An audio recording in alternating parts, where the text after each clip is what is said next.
Hello everyone, ദിശ അക്കാദമിയുടെ പുതിയ ക്ലാസ്സിലേക്ക് സ്വാഗതം. നമുക്കറിയാം RRB NTPC എക്സാം കഴിഞ്ഞ തവണ നടന്നത് 133 ഷിഫ്റ്റുകളിലായിട്ടാണ്. അപ്പോൾ അതിൽ തന്നെ ഏറ്റവും ഇമ്പോർട്ടൻ്റ് ആയിട്ടുള്ള 100 ഷിഫ്റ്റ് വൈസ് ക്വസ്റ്റ്യൻസ് നിങ്ങളിലേക്ക് എത്തിക്കുകയാണ്. ഇതിന്റെ പാർട്ടായിട്ട് തന്നെ ഫസ്റ്റ് ഷിഫ്റ്റിൽ നടന്ന 40 ക്വസ്റ്റ്യൻസ് കഴിഞ്ഞ ക്ലാസ്സിൽ നമ്മൾ ഡിസ്കസ് ചെയ്തിട്ടുണ്ടായിരുന്നു. നമുക്കറിയാം അല്ലേ, എപ്പോഴും നമ്മുടെ ഒരു എക്സാമിന് നല്ല രീതിയിൽ പ്രിപ്പയർ ചെയ്യാൻ സഹായിക്കുന്നത് എന്ത് തന്നെയാണ്? പ്രീവിയസ് ഇയർ ക്വസ്റ്റ്യൻസ് തന്നെയാണ്. ഡെഫിനറ്റ്ലി എന്ത് ചെയ്യണം? നമ്മൾ പ്രീവിയസ് ഇയർ ക്വസ്റ്റ്യൻസ് റെഫർ ചെയ്യണം. അങ്ങനെ പ്രീവിയസ് ഇയർ ക്വസ്റ്റ്യൻസ് റെഫർ ചെയ്യുമ്പോൾ ഏതൊക്കെ ഏരിയാസിലാണ് നമ്മൾ കൂടുതൽ പ്രയോറിറ്റി കൊടുക്കേണ്ടത്, അല്ലെങ്കിൽ എങ്ങനെയാണ് എക്സാമിന് ക്വസ്റ്റ്യൻസ് ചോദിച്ചിട്ടുള്ളത്, ഈ ഒരു കാര്യം നമ്മളെ മനസ്സിലാക്കാൻ എന്ത് തന്നെയാണ് സഹായിക്കുന്നത്? പ്രീവിയസ് ഇയർ ക്വസ്റ്റ്യൻസ് തന്നെയാണ്. ഓക്കെ, അപ്പൊ അതിന്റെ പാർട്ടായിട്ട് തന്നെ ഷിഫ്റ്റ് 2, അടുത്ത ഷിഫ്റ്റ് 2ലെ മറ്റ് 40 ക്വസ്റ്റ്യൻസ് ആയിരിക്കും ഇന്നത്തെ ക്ലാസ്സിൽ നമ്മൾ ഡിസ്കസ് ചെയ്യുന്നുണ്ടാവുക. നിങ്ങൾക്കറിയാം, നമുക്ക് നമ്മുടെ RRB NTPC എക്സാമിന് 30 ക്വസ്റ്റ്യൻസ് എന്ന് പറയുന്നത് മാത്സിനും, 30 ക്വസ്റ്റ്യൻസ് എന്ന് പറയുന്നത് റീസണിങ്ങിനും, 40 ക്വസ്റ്റ്യൻസ് എന്ന് പറയുന്നത് നമ്മുടെ GK സബ്ജക്റ്റ് ചെയ്യുന്നതാണ്. ഓക്കെ, അപ്പം അങ്ങനെ ആ 40 ക്വസ്റ്റ്യൻസ് ഏതൊക്കെ രീതിയിലാണ് ക്വസ്റ്റ്യൻ ആയിട്ട് വന്നിട്ടുള്ളതെന്ന് നമുക്ക് നോക്കാം. ഓക്കെ, അപ്പൊ നോക്കേ, ആദ്യത്തെ ക്വസ്റ്റ്യൻ നോക്കേ, who among the following is a famous santoor instrumentalist. 4 പേരുടെ പേരുണ്ട് അല്ലേ?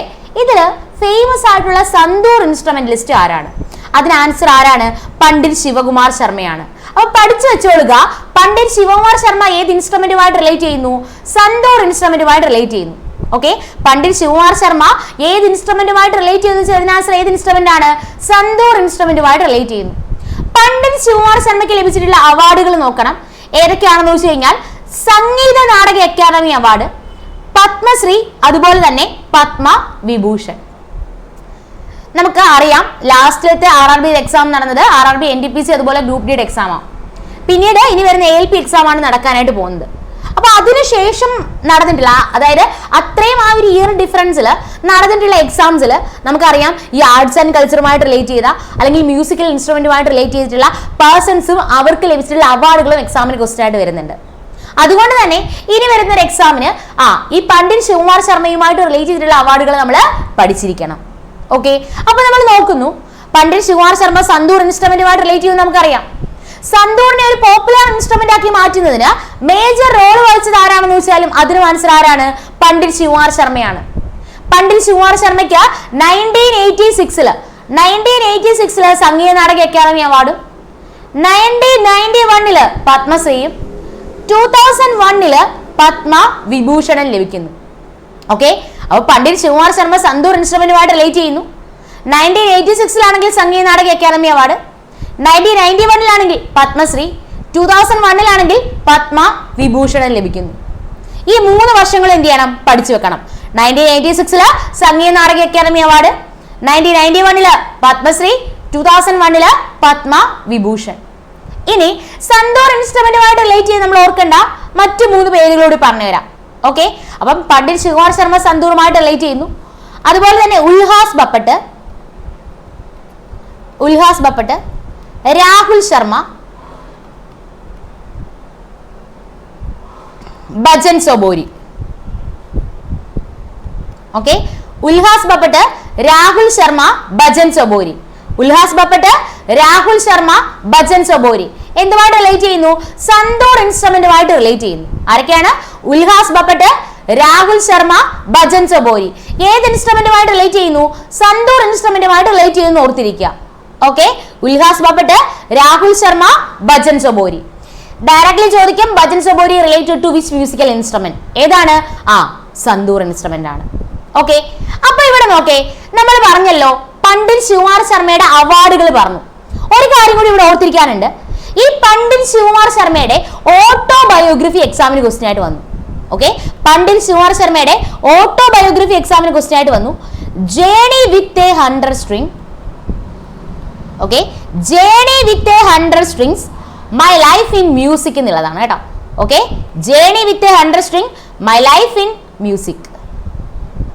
Okay, journey with a 100 string, my life in music എന്നുള്ളതാണ് ആരുടെ ഓട്ടോബയോഗ്രഫി എന്ന് പറയുന്നത്? പണ്ഡിറ്റ് ശിവകുമാർ ശർമ്മയുടെ ഓട്ടോബയോഗ്രഫി എന്ന് പറയുന്നത്. Journey with a 100 strings, my life in music എന്നുള്ളതാണ് പണ്ഡിറ്റ് ശിവകുമാർ ശർമ്മയുടെ ഓട്ടോബയോഗ്രഫി എന്ന് പറയുന്നത്. അത്രയും കാര്യങ്ങൾ പ്രോപ്പർലി ഓർത്തിരിക്കാമല്ലോ.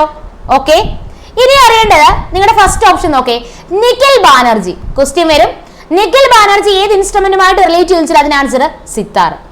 അങ്ങനെയാണെങ്കിൽ സിത്താർ മാസ്റ്റർ എന്നൊക്കെ അറിയപ്പെടുന്ന ആരെയാണ്? അത് പണ്ഡിറ്റ് രവിശങ്കർ. ആരെയാണ്? പണ്ഡിറ്റ് രവിശങ്കർ. ഈ പേരുകളെല്ലാം നോട്ട് ചെയ്ത് പഠിക്കണേ. ഏറ്റവും ഇമ്പോർട്ടന്റ് ആയിട്ടുള്ള പേഴ്സൺസ് ആണ് ഇപ്പൊ ഞാൻ പറഞ്ഞു തരുന്നത്. അപ്പൊ പണ്ഡിറ്റ് രവിശങ്കർ എന്തുമായിട്ട് റിലേറ്റ് ചെയ്യുന്നു? സിത്താറുമായിട്ട് റിലേറ്റ് ചെയ്യുന്നു. അപ്പൊ പണ്ഡിറ്റ് രവിശങ്കർ, അതുപോലെ തന്നെ നിഖിൽ ബാനർജി, പിന്നെ ഓർക്കേണ്ട പേര് അരവിന്ദ് പരീഖ്, വിലായത്ത് ഖാൻ. ഓക്കെ, അപ്പൊ പണ്ഡിറ്റ് രവിശങ്കർ, നിഖിൽ ബാനർജി, അരവിന്ദ് പരീഖ്, വിലായത്ത് ഖാൻ. ഓക്കെ, നിഖിൽ ബാനർജി, പണ്ഡിറ്റ് രവിശങ്കർ, അരവിന്ദ് പരീഖ്, അതുപോലെ തന്നെ വിലായത്ത് ഖാൻ. ഇവരെല്ലാം എന്തുമായിട്ട് റിലേറ്റ് ചെയ്യുന്നു? സിത്താർ ഇൻസ്ട്രുമെന്റുമായിട്ട് റിലേറ്റ് ചെയ്യുന്നു. നിഖിൽ ബാനർജി, പണ്ഡിറ്റ് രവിശങ്കർ, അരവിന്ദ് പരീഖ്, വിലായത്ത് ഖാൻ എന്തുമായിട്ട് റിലേറ്റ് ചെയ്യുന്നു? സിത്താർ ഇൻസ്ട്രുമെന്റുമായിട്ട് റിലേറ്റ് ചെയ്യുന്നു. പിന്നീട് ഓർക്കേണ്ടത് ഉസ്താദ് ബിന്ദാ ഖാൻ ആണ്, അല്ലെ? അപ്പൊ ഉസ്താദ് ബിന്ദാ ഖാൻ ഏത് ഇൻസ്ട്രുമെന്റുമായിട്ട് റിലേറ്റ് ചെയ്യുന്നു? ഉസ്താദ് ബിന്ദാ ഖാൻ സാരംഗി ഇൻസ്ട്രുമെന്റുമായിട്ട് റിലേറ്റ് ചെയ്യുന്നു. എന്താണ്? സാരംഗി ഇൻസ്ട്രുമെന്റുമായിട്ട് റിലേറ്റ് ചെയ്യുന്നു. അപ്പൊ അവിടെ നിന്ന് ക്വസ്റ്റ്യൻ വരാൻ സാധ്യത 4 പേരെ പഠിക്കണം. ആരൊക്കെയാണെന്നറിയാമോ? ഉസ്താദ് ബിന്ദാ ഖാൻ.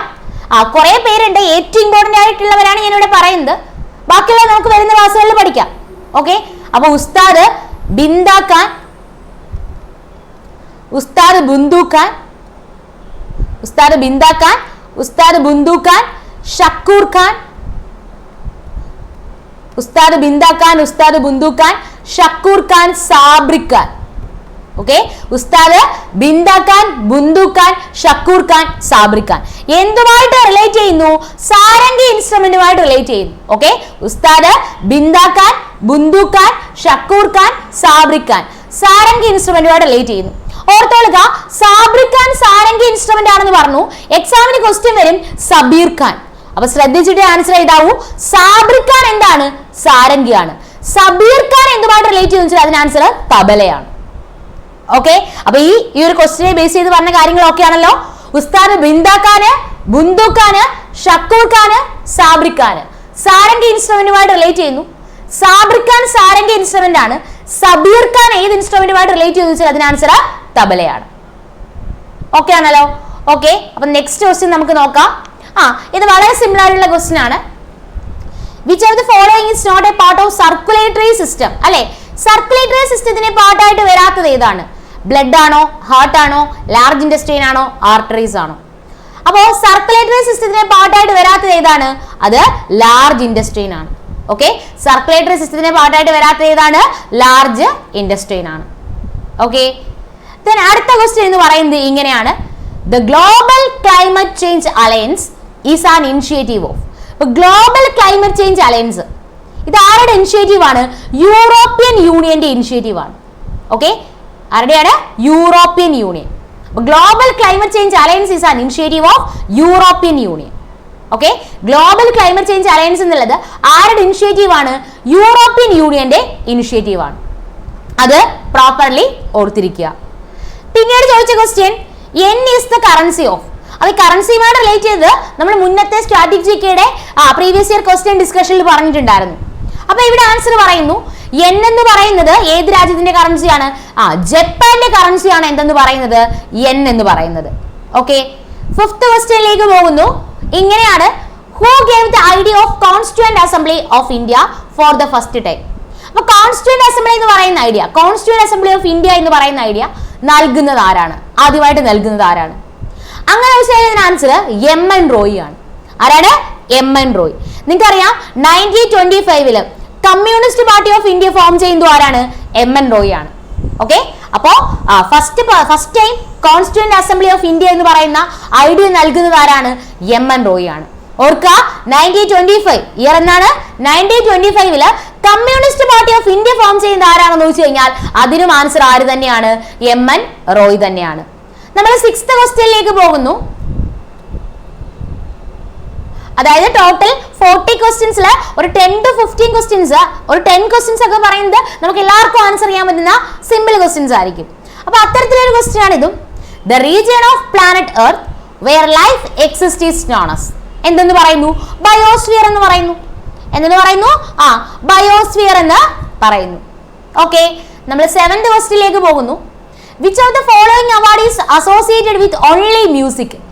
മ്യൂസിക്കുമായിട്ട് മാത്രം റിലേറ്റ് ചെയ്തിട്ടുള്ള അവാർഡ് ഏതാണ്? മ്യൂസിക്കുമായിട്ട് മാത്രം റിലേറ്റ് ചെയ്തിട്ടുള്ള അവാർഡാണ് ഗ്രാമി അവാർഡ് എന്ന് പറയുന്നത്. ഓക്കെ, മ്യൂസിക്കുമായിട്ട് മാത്രം റിലേറ്റ് ചെയ്തിട്ടുള്ള അവാർഡാണ് ഏതെന്ന് പറയുന്നത്? ഗ്രാമി അവാർഡ് എന്ന് പറയുന്നത്. First Indian to get Grammy award. Grammy award ലഭിക്കുന്ന ആദ്യത്തെ ഇന്ത്യൻ ആരാണെന്ന് വെച്ച് കഴിഞ്ഞാൽ അതിന് ആൻസർ പണ്ഡിറ്റ് രവിശങ്കർ ആണ്. ഓക്കെ, ഗ്രാമി അവാർഡ് ലഭിക്കുന്ന ഫസ്റ്റ് ഇന്ത്യൻ ആരാണെന്ന് വെച്ചാൽ അതിന് ആൻസർ ആരാണ്? പണ്ഡിറ്റ് രവിശങ്കർ ആണ്. ക്വസ്റ്റ്യൻ ഡയറക്ട്ലി വന്നിട്ടുണ്ട്. First Indian to get Grammy award. Okay, അപ്പൊ മ്യൂസിക്കുമായിട്ട് മാത്രം റിലേറ്റ് ചെയ്തിട്ടുള്ള അവാർഡാണ് ഏത്? Grammy award. ഈ ഗ്രാമി അവാർഡ് ലഭിക്കുന്ന ആദ്യത്തെ ഇന്ത്യക്കാരൻ പണ്ഡിറ്റ് രവിശങ്കർ ആണെന്ന് അറിയുക. First Indian woman to get Grammy award. Grammy award ലഭിക്കുന്ന ആദ്യത്തെ വുമൺ ആരാണെന്ന് വെച്ച് കഴിഞ്ഞാൽ അതിന് answer Tanvi Shah. Okay, Grammy award ലഭിക്കുന്ന ആദ്യത്തെ വുമൺ ആരാണെന്ന് വെച്ചാൽ അതിന് ആൻസർ തൻവിഷ. ഓക്കെ, ദെൻ അടുത്തെന്ന് പറയുന്നത് ഇങ്ങനെയാണ്. The first attempt to calculate national income in India was made by. Okay, first attempt to calculate national income in India ആരായിരുന്നു? നമ്മുടെ grand old man of India എന്നൊക്കെ അറിയപ്പെടുന്ന Dadabhai Naoroji. Okay, first attempt to calculate national income in India ആരാണ്? Dadabhai Naoroji. Okay, നിങ്ങൾക്ക് അറിയാവുന്ന ഒരു question അല്ലേ, നമ്മൾ ചെറിയ ക്ലാസ്സുകളിൽ പഠിക്കുന്ന ഒരു ക്വസ്റ്റ്യൻ ആണ്. According to which law at constant temperature the volume of a gas is inversely proportional to pressure? According to which law? At constant temperature volume of a gas is inversely proportional to pressure. ഏത് law ആണ്? Boils law. ഏത് law ആണ്? Boils law. Okay, then next എന്ന് പറയുന്നത് where is the headquarters of United Nations Security Council located? അപ്പോൾ united nations security കൗൺസിലിന്റെ headquarters എവിടെയാണ്? United nation security കൗൺസിലിന്റെ ഹെഡ്ക്വാർട്ടേഴ്സ് എവിടെയാണെന്ന് വെച്ച് കഴിഞ്ഞാൽ അതിന് ആൻസർ ന്യൂയോർക്കിലാണ്. ഓക്കെ, യുണൈറ്റഡ് നേഷൻ സെക്യൂരിറ്റി കൗൺസിലിന്റെ ഹെഡ്ക്വാർട്ടേഴ്സ് എവിടെയാണെന്ന് വെച്ചാൽ അതിന് ആൻസർ എവിടെയാണ്? ന്യൂയോർക്കിലാണ്. ഓക്കെ, 11th ക്വസ്റ്റ്യനിലോട്ട് നമ്മൾ പോകുന്നു. Jan Shikshan Sansthan operates under the aegis of. Jan Shikshan Sansthan ministry of skill development and entrepreneurship ആണ്. Okay, Jan Shikshan Sansthan operates under the aegis of ministry of skill development and entrepreneurship. Okay, അപ്പൊ ജൻ ശിക്ഷൻ സൻസദൻ ശരിക്കും 1967 ഓക്കെ 1967 ശ്രമിക് വിദ്യാപീഠ് എന്ന് പറയുന്ന പേരിൽ സ്റ്റാർട്ട് ചെയ്തിട്ടുണ്ടായിരുന്നു. 1967 ശ്രമിക് വിദ്യാപീഠ്. ഓക്കെ, അപ്പോ 1967 ശ്രമിക് വിദ്യാപീഠ് എന്ന് പറയുന്ന പേരിൽ സ്റ്റാർട്ട് ചെയ്തിട്ടുണ്ടായിരുന്നു. 2000 എന്ന് പറയുന്ന വർഷം 2000 ഈ ശ്രമിക് വിദ്യാപീഠിനെ ജൻ ശിക്ഷൻ സൻസദൻ എന്ന റീനെയിം ചെയ്യുന്നത്. ഇത് ഏത് മിനിസ്ട്രി അണ്ടറിൽ വരുന്നു? Ministry of skill development and entrepreneurship. Okay, 12th question നോക്കേ. Who is called father of taxonomy? Father of taxonomy എന്ന് അറിയപ്പെടുന്നത് ആരെയാണ്? കാൾ ലിനസിനെയാണ് അല്ലെ. ഓക്കെ, ഫാദർ ഓഫ് ടാക്സോണമി എന്ന് അറിയപ്പെടുന്നത് ആരെയാണ്? കാൾ ലിനസിനെയാണ്. അപ്പോ ടു കിങ്ഡം ക്ലാസിഫിക്കേഷനുമായിട്ട് റിലേറ്റ് ചെയ്യുന്നു ആര്? Carl Linnaeus. Okay, two kingdom ക്ലാസിഫിക്കേഷനുമായിട്ട് റിലേറ്റ് ചെയ്യുന്നു ആര്? Carl Linnaeus. അതുപോലെ തന്നെ കാൾ ലിനസിനെ പറ്റി അറിയേണ്ട കാര്യം, കാൾ ലിനസിന്റെ ബുക്കാണ് ഏതെന്ന് പറയുന്നത്? സിസ്റ്റമാ നേച്ചർ എന്ന് പറയുന്നത്. ഓക്കെ, സിസ്റ്റമാ നേച്ചർ എന്ന് പറയുന്നത് ആരുടെ ബുക്കാണ്? കാൾ ലിനസിന്റെ ബുക്കാണെന്ന് ഓർത്തിരിക്കുക. നമ്മുടെ 13th ക്വസ്റ്റ്യൻ എന്ന് പറയുന്നത് which of the following state has A legislative council? അപ്പൊ ലെജിസ്ലേറ്റീവ് കൗൺസിലുള്ള സ്റ്റേറ്റ് ഏതാണ്? അത് ആന്ധ്രാപ്രദേശ് ആണ്. ഓക്കെ, ലെജിസ്ലേറ്റീവ് കൗൺസിലുള്ള സ്റ്റേറ്റ് ഏതാണ്? ആന്ധ്രാപ്രദേശ്. 14th ക്വസ്റ്റ്യൻ എന്ന് പറയുന്നത് the famous goal Gumbaz is located.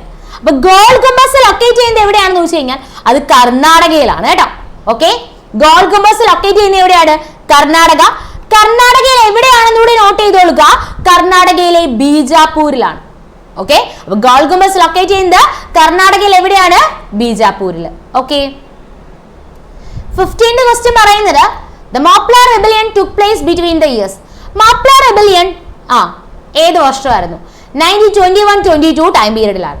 Okay, Mappila rebellion എന്നായിരുന്നു? 1921-22 ടൈം പീരീഡിലാണെന്ന് മറക്കാതെ ഓർത്തോളുക.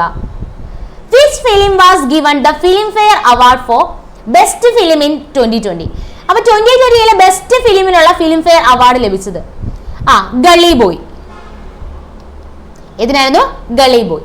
അപ്പോ വേണ്ടത് 2020 മാത്രം പഠിച്ചാൽ പോരാ, നമ്മുടെ എക്സാമിന് 2023 24 ഫിലിം ഫെയർ അവാർഡ് കൂടി നോക്കിക്കൊള്ളുക. ഇനി ഇത് രണ്ടും പഠിച്ചിട്ട് 2022 കൂടി ഒന്ന് റെഫർ ചെയ്താൽ നല്ലതായിരിക്കും. ഓക്കെ, കാരണം 2022 ചോദിക്കാനുള്ള പ്രോബബിലിറ്റിയും കാണുന്നുണ്ട്. അപ്പൊ 23, 24 ആദ്യം പഠിക്കുക, അതിനുശേഷം 22 നോക്കുക. ഓക്കെ, അപ്പൊ ഫിലിം ഫെയർ അവാർഡ് 2024 ഇപ്പൊ നിങ്ങൾക്ക് അറിയായിരിക്കും. അങ്ങനെയാണെങ്കിൽ 2024 ബെസ്റ്റ് ഫിലിം ഏതാണെന്നുള്ളത് ഒന്ന് കമന്റ് ചെയ്തേക്കുക. ഓക്കെ, 17th ക്വസ്റ്റ്യൻ നോക്കേ. Jallianwala Bagh massacre took place during the term of Viceroy. അപ്പൊ ജാലിയൻവാലാബാഗ് മസാക്കർ നടക്കുന്നത് ഏത് വൈസ്രോയുടെ ടൈമിലാണ്? അങ്ങനെ വൈസ്രോയെ പറ്റി പറയണമെങ്കിൽ, അല്ലെങ്കിൽ ആ ടൈമിൽ വൈസ്രോയ് ഏതാണെന്ന് അറിയണമെങ്കിൽ ജാലിയൻവാലാബാഗ് മസാക്കർ നടന്ന ടൈം നമ്മൾ അറിയണ്ടേ? എന്നായിരുന്നു? 1919 April 13 ആണ് കേട്ടോ. ഓക്കെ, 1919 April 13 ആണ് ജാലിയൻവാലാബാഗ് മസാക്കർ നടക്കുന്നത്. ഓക്കെ, അപ്പോ ഈ ജാലിയൻവാലാബാഗ് മസാക്കർ നടക്കുന്ന ടൈമില് പഞ്ചാബിൽ ഏത് ഫെസ്റ്റിവൽ ആയിരുന്നു സെലിബ്രേറ്റ് ചെയ്തു വെച്ചാൽ അതിന് ആൻസർ ബൈശാഖി ഫെസ്റ്റിവൽ ആണ്. ഓക്കെ, ജാലിയൻവാലാബാഗ് മസാക്കർ നടക്കുന്ന ടൈമില് പഞ്ചാബിൽ ഏത് ഫെസ്റ്റിവൽ സെലിബ്രേറ്റ് ചെയ്തു വെച്ചാൽ അതിന് ആൻസർ ബൈശാഖി ഫെസ്റ്റിവൽ ആണ്. ഈ ടൈമിൽ വൈസ്രോയി ആരാണെന്ന് വെച്ചാൽ അതിന് ആൻസറോ ലോർഡ് ചെംസ്ഫോർഡ്. ഓക്കെ, അതായത് ജാലിയൻവാലാബാഗ് മസാക്കർ നടക്കുന്ന ടൈമില് വൈസ്രോയി ആരാണെന്ന് വെച്ചാൽ അതിന് ആൻസർ ലോർഡ് ചെംസ്ഫോർഡ് ആണ്. ഓക്കെ, അതും പ്രോപ്പർലി ഓർക്കാലോ. അപ്പൊ ജാലിയൻവാലാബാഗ് മസാക്കർ എന്തായിരുന്നു? 1919 April 13. ആ ടൈമിൽ പഞ്ചാബിൽ സെലിബ്രേറ്റ് ചെയ്ത ഫെസ്റ്റിവൽ അല്ലെങ്കിൽ ഏത് ഫെസ്റ്റിവൽ സെലിബ്രേറ്റ് ചെയ്യുന്ന ടൈമിലാണ് ജാലിയൻവാലാബാഗ് മസാക്കർ നടക്കുന്നതെന്ന് ചോദിച്ചാൽ അതിന് ആൻസർ ബൈശാഖി ഫെസ്റ്റിവൽ. ഈ ടൈമിൽ വൈസ്രോയി ആരാണെന്ന് ചോദിച്ചു കഴിഞ്ഞാലോ ലോർഡ് ചെംസ്ഫോർഡ് ആണ്. ഓക്കെ, നോക്കേ, ആ സെയിം ഷിഫ്റ്റിൽ തന്നെ ചോദിച്ച ക്വസ്റ്റ്യൻ ആണ്. എങ്ങനെ? On which date Jallianwala Bagh massacre take place? എപ്പോഴും ഞാൻ ക്ലാസ് എടുക്കുന്ന ടൈമിൽ നിങ്ങളോട് പറയാറുണ്ട്, ഒരു ക്വസ്റ്റ്യൻ പഠിക്കുവാണെങ്കിൽ അതുമായിട്ട് റിലേറ്റ് ചെയ്തിട്ടുള്ള ഫാക്റ്റുകൾ ഉണ്ടെങ്കിൽ ആ ഫാക്റ്റുകൾ കൂടി പഠിക്കണമെന്ന്. നമ്മുടെ ക്ലാസ്സുകളും അങ്ങനെ തന്നെയാണ്. ഒരു ക്വസ്റ്റ്യൻ എടുക്കും, അതിന് ആൻസർ പറയും, അതുമായിട്ട് എന്തെങ്കിലും കണക്റ്റഡ് ഫാക്റ്റുകളിൽ അതുകൂടി പറയും. അപ്പോ അങ്ങനെ പഠിക്കുന്നില്ല മാർക്ക് കിട്ടുമെന്നതിന്റെ തെളിവാണ് ഒരേ ഷിഫ്റ്റിൽ ചോദിച്ച ഈ 2 ക്വസ്റ്റ്യൻ. ഒരു ക്വസ്റ്റ്യൻ എന്ന് പറയുന്നത് ജാലിയൻവാലാബാഗ് മസാക്കർ ടൈമിൽ വൈസ്രോയി ആരാണെന്ന്. ഒരു ക്വസ്റ്റ്യൻ എന്ന് പറയുന്നത് ജാലിയൻവാലാബാഗ് മസാക്കർ എന്നാണ് നടന്നത്. ഓക്കെ, അപ്പൊ ഇവിടെ കണ്ടോ ഡേറ്റ് കൂടി പഠിക്കണം. കണ്ടോ വർഷം കണ്ടോ 1990 2 തന്നിട്ടുണ്ട്. അപ്പൊ എന്താണ്? April 13 ആണ് കേട്ടോ. 1919 April 13 ആണ് ജാലിയൻവാലാബാഗ് മസാക്കർ നടക്കുന്നത്. ഓക്കെ, 19th ക്വസ്റ്റ്യൻ എന്ന് പറയുന്നത് which of the following project is in Uttarakhand? ഉത്തരാഖണ്ഡിലെ പ്രോജക്ട് ഏതാണ്? അപ്പൊ തെഹരി ഹൈഡ്രോ ഇലക്ട്രിക് പ്രോജക്ട് അല്ലെങ്കിൽ തെഹരി ഹൈഡ്രോ പവർ കോംപ്ലക്സ് അത് എവിടെയാണ്? ഉത്തരാഖണ്ഡിലാണ് കേട്ടോ. Okay, Tehri hydro power complex എവിടെയാണ്? ഉത്തരാഖണ്ഡിൽ. കൊയ്ന ഹൈഡ്രോ ഇലക്ട്രിക് പ്രോജക്ട് ആണെങ്കിലോ അത് മഹാരാഷ്ട്രയിലാണ്. Okay, Koyna hydro electric project എവിടെയാണ്? Maharashtra. Sharavathi hydro electric project എവിടെയാണ്? കർണാടകയാണ്.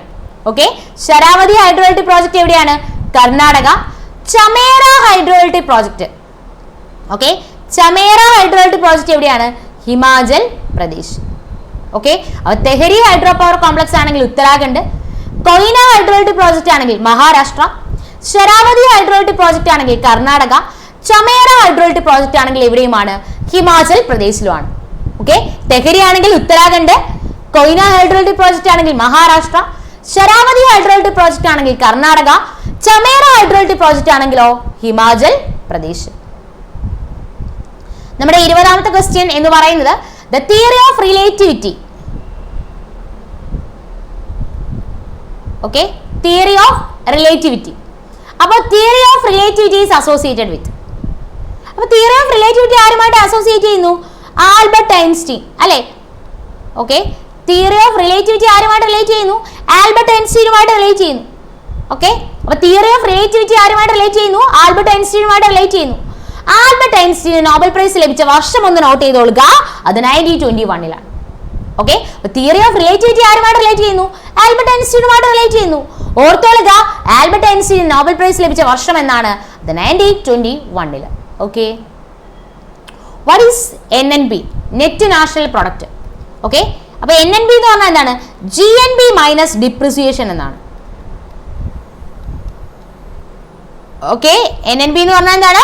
GNB മൈനസ് ഡിപ്രിസിയേഷൻ എന്നാണ്.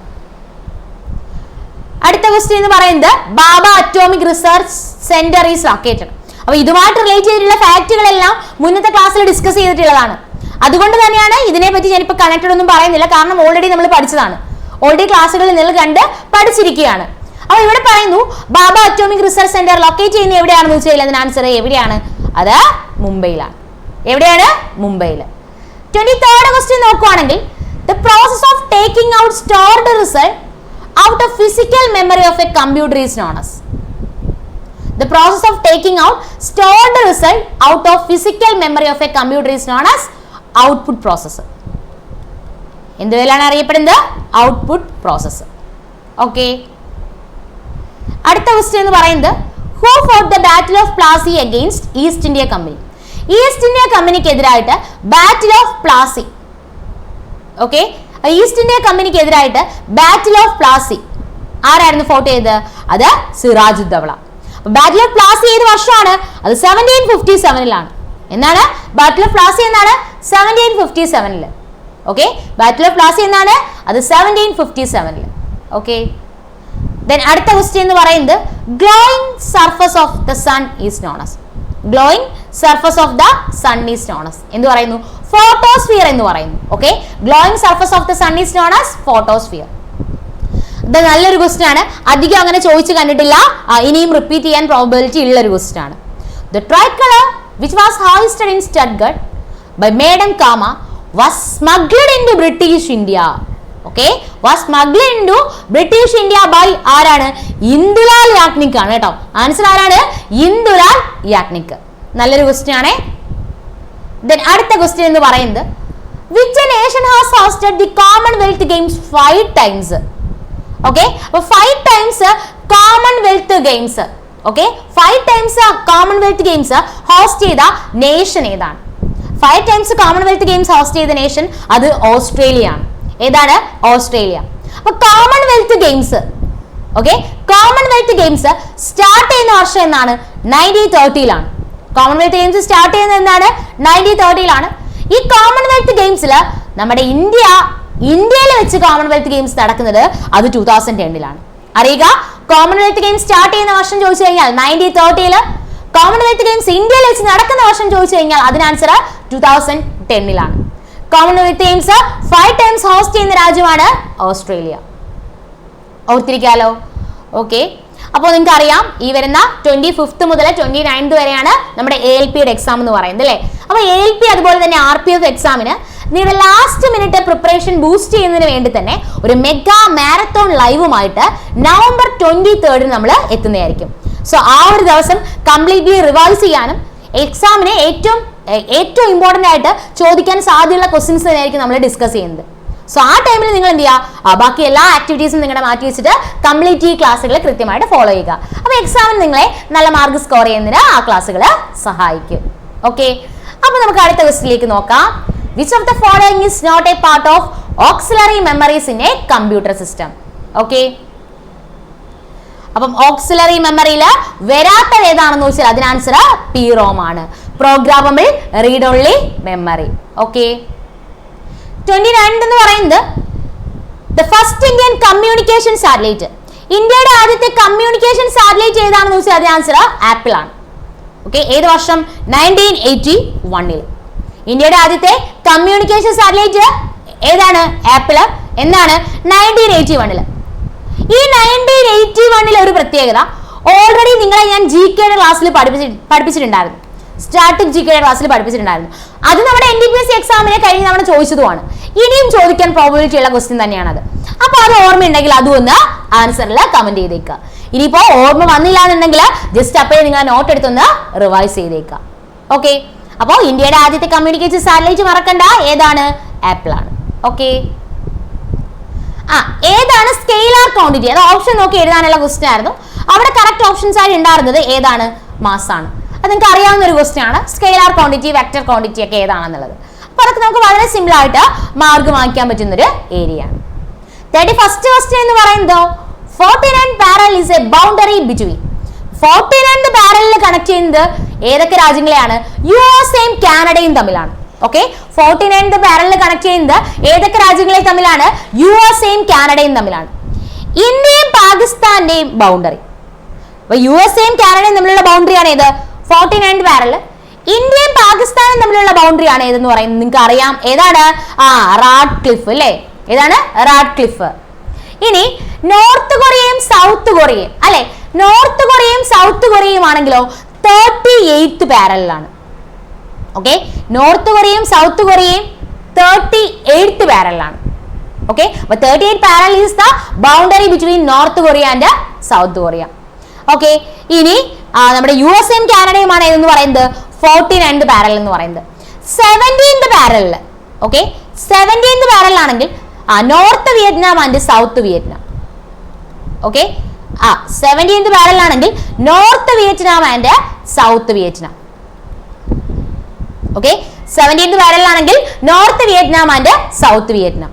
ഓക്കെ, 49th പാരലിലാണെങ്കിൽ USA and Canada, north Korea south Korea ആണ് 38th പാരലിൽ, India Pakistan and Radcliffe. 17th പാരലിലാണെങ്കിൽ north Vietnam and south Vietnam. Okay, ഇനി 32nd question, which colour is associated with the revolution in fertilisers?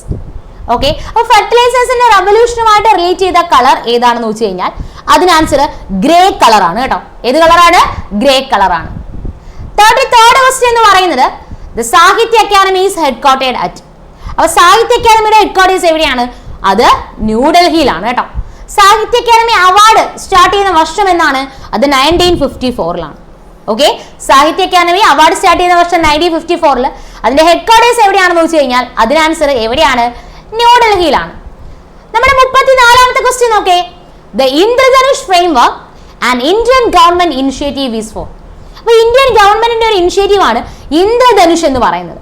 അപ്പൊ എന്തിനു വേണ്ടിയുള്ള ഒരു initiative ആയിരുന്നു ഇത്? ഓക്കെ, അപ്പൊ ഇന്ത്യൻ ഗവൺമെന്റിന്റെ ഇനിഷ്യേറ്റീവ് ആയിട്ടുള്ള ഇന്ദ്രധനുഷ് എന്ന് പറയുന്നത് എന്തിനു വേണ്ടിയിട്ടുള്ള ഇനിഷ്യേറ്റീവ് ആയിരുന്നു? Revamping of public sector banks. Public sector ബാങ്ക്സിന്റെ റീവാമ്പിങ്ങിന് വേണ്ടിയിട്ടുള്ള ഇനിഷ്യേറ്റീവ് ആയിരുന്നു. നമ്മുടെ ഇന്ത്യൻ ഗവൺമെന്റിന്റെ പബ്ലിക് സെക്ടർ ബാങ്ക്സിനെ റീവാമ്പ് ചെയ്യുന്നതിന് വേണ്ടിയിട്ടുള്ള ഇനിഷ്യേറ്റീവ് ആയിരുന്നു ഏതെന്ന് പറയുന്നത്? ഇന്ദ്രധനുഷ് എന്ന് പറയുന്നത്. Lichen is an organism which monitors. Lichen is an organism which monitors air pollution. Okay, lichen is an organism which monitors air pollution. 36th question നോക്കുകയാണെങ്കിലോ, by which of the following amendments of the constitution fundamental duties of the citizens were added to the constitution of India by 42nd constitution amendment act. Okay, fundamental ഡ്യൂട്ടീസിനെ add ചെയ്യുന്നത് ഏത് amendment വഴിയാ? 42ാമത്തെ amendment വഴിയാ. ഏത് വർഷം? 1976. വർഷവും എക്സാമിന് question ആയിട്ട് വരും. 1976 42ാമത്തെ കോൺസ്റ്റിറ്റ്യൂഷൻ അമെൻഡ്മെന്റ് വഴിയാണ് ഫണ്ടമെന്റൽ ഡ്യൂട്ടീസ് ആഡ് ചെയ്യുന്നത്. Okay, 37th question, the disease related with apple is known as. അപ്പൊ ആപ്പിളുമായിട്ട് റിലേറ്റ് ചെയ്ത ഡിസീസ് ആണ് എന്ന് പറയുന്നത് ഫയർ ബ്ലൈറ്റ് എന്ന് പറയുന്നത് കേട്ടോ. ആപ്പിളുമായിട്ട് റിലേറ്റ് ചെയ്ത ഡിസീസ് ആണ് ഏതെന്ന് പറയുന്നത്? ഫയർ ബ്ലൈറ്റ് എന്ന് പറയുന്നത്. 38th ക്വസ്റ്റ്യൻ എന്ന് പറഞ്ഞാൽ what does NIU stand for information technology. നമ്മുടെ ഇൻഫർമേഷൻ ടെക്നോളജി ഫീൽഡിൽ NIU എന്ന് പറയുന്നത് എന്തിനെ ഡിനോട്ട് ചെയ്യുന്നു? എന്തിനാണ്? Network interface unit. എന്തിനാണ്? Network interface unit. Okay, 39th question എന്ന് പറയുന്നത് who received Nobel prize for economics in 2020. അപ്പൊ 2024 നോബൽ പ്രൈസ് ലഭിക്കുന്നത് റോബർട്ട് ബി വിൽസൺ ആണ്. അപ്പൊ എന്താ വേണ്ടതെന്ന് അറിയാമോ? ഞാൻ നേരത്തെ പറഞ്ഞ പോലെ 2024 നോബൽ പ്രൈസ് വിന്നേഴ്സിനെ പഠിക്കണം, 2023 നോബൽ പ്രൈസ് വിന്നേഴ്സിനെ പഠിക്കണം. ഇത് രണ്ടും നല്ല രീതിയിൽ പഠിച്ചിട്ട് 2022 കൂടെ നോബൽ പ്രൈസ് വിന്നേഴ്സിനെ ചോദിക്കുക. ഏതെങ്കിലുമൊക്കെ ഷിഫ്റ്റിൽ ക്വസ്റ്റ്യൻ ആയിട്ട് വരും. ഓക്കെ, അപ്പൊ നോബൽ പ്രൈസ് വിന്നേഴ്സ് എക്കണോമിക്സ് മാത്രം നോക്കിയാൽ പോരാ, നമുക്ക് 6 ഫീൽഡിലാണ് നോബൽ പ്രൈസ് ലഭിക്കുന്നത് അറിയാം. ഈ 6 ഫീൽഡിനെയും നോബൽ പ്രൈസ് വിന്നേഴ്സിനെ നോക്കി വെക്കുക. ക്വസ്റ്റ്യൻ വരും ഉറപ്പാണ്. 2024 23 22 24 ജസ്റ്റ് ഒന്ന് നോക്കി വെക്കുക. 23 23 നന്നായിട്ട് പഠിക്കുക. ഇത് രണ്ടും പഠിച്ചതിന് ശേഷം എന്തുകൂടി പഠിക്കുക? 22 കൂടി പഠിക്കുക. ക്വസ്റ്റ്യൻ വരും. ഓക്കെ, നമ്മുടെ 40ാമത്തെ ക്വസ്റ്റ്യൻ എന്ന് പറയുന്നത് India's first atomic power station was commissioned. അപ്പൊ ഇന്ത്യയുടെ ആദ്യത്തെ അറ്റോമിക് പവർ സ്റ്റേഷൻ കമ്മീഷൻ ചെയ്യുന്നത് എന്നാണ്? ഇന്ത്യയുടെ ആദ്യത്തെ അറ്റോമിക് പവർ സ്റ്റേഷൻ കമ്മീഷൻ ചെയ്യുന്നത് 1969 ലാണ്. ഇന്ത്യയുടെ ആദ്യത്തെ അറ്റോമിക് പവർ സ്റ്റേഷൻ ഏതാണെന്ന് ചോദിച്ചാൽ അതിന് answer Tarapur atomic power station ആണ്. ഇന്ത്യയുടെ ആദ്യത്തെ അറ്റോമിക് പവർ സ്റ്റേഷൻ ഏതാണ്? താരാപൂർ അറ്റോമിക് പവർ സ്റ്റേഷൻ ആണ്. അത് എവിടെയാണെന്ന് ചോദിച്ചാൽ അതിന് ആൻസർ മഹാരാഷ്ട്രയാണ്. ഇന്ത്യയുടെ ആദ്യത്തെ അറ്റോമിക് പവർ സ്റ്റേഷൻ എന്ന് പറയുന്നത് എവിടെയാണ്? താരാപൂർ, മഹാരാഷ്ട്ര. കമ്മീഷൻ ചെയ്യുന്ന വർഷം എന്നാണ് 1969 ഓക്കെ. അപ്പൊ അത് കൂടാതെ 1969 മറ്റു പ്രത്യേകത അറിയാമോ? നമ്മുടെ ISRO ഫോം ചെയ്യുന്ന വർഷം, Indian space research organisation CISF, central industrial security force form ചെയ്യുന്ന വർഷം. അതുപോലെ തന്നെ ദാദാ സാഹിബ് ഫാൽക്കെ അവാർഡ് സ്റ്റാർട്ട് ചെയ്യുന്ന വർഷം. ഓർക്കാലോ, 1969 നമ്മുടെ ആദ്യത്തെ അറ്റോമിക് പവർ സ്റ്റേഷൻ കമ്മീഷൻ ചെയ്യുന്നത് എവിടെയാ? മഹാരാഷ്ട്രയിലെ താരാപൂറിൽ. ഒപ്പം ഓർക്കുക, ഇന്ത്യൻ സ്പേസ് റിസർച്ച് ഓർഗനൈസേഷൻ ISROയും സെൻട്രൽ ഇൻഡസ്ട്രിയൽ സെക്യൂരിറ്റി ഫോഴ്സ് CISFും ദാദാ സാഹിബ് ഫാൽക്കെ അവാർഡും സ്റ്റാർട്ട് ചെയ്യുന്നത് എന്ന് തന്നെയാണ്? 1969 എന്ന് പറയുന്ന വർഷം തന്നെയാണ്. ഓക്കെ. അപ്പൊ ഈ 1969 Indian space research organisation ISRO form ചെയ്യുന്നു, central industrial security force CISF form ചെയ്യുന്നു, ദാദാ സാഹിബ് ഫാൽക്കെ അവാർഡ് സ്റ്റാർട്ട് ചെയ്യുന്ന വർഷം എന്ന് തന്നെയാണ്?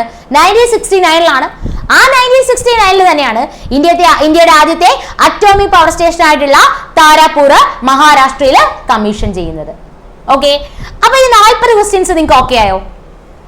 അപ്പൊ ഈ 40, അതായത് ഈ ഒരു മെത്തേഡിലായിരിക്കും നമുക്ക് ക്വസ്റ്റ്യൻസ് ഉണ്ടാവുക. ഓക്കെ. അപ്പൊ അങ്ങനെയാണെങ്കിൽ നമുക്ക് അടുത്ത സെക്ഷനിൽ മീറ്റ് ചെയ്യാം. Okay. Thank you all and happy learning.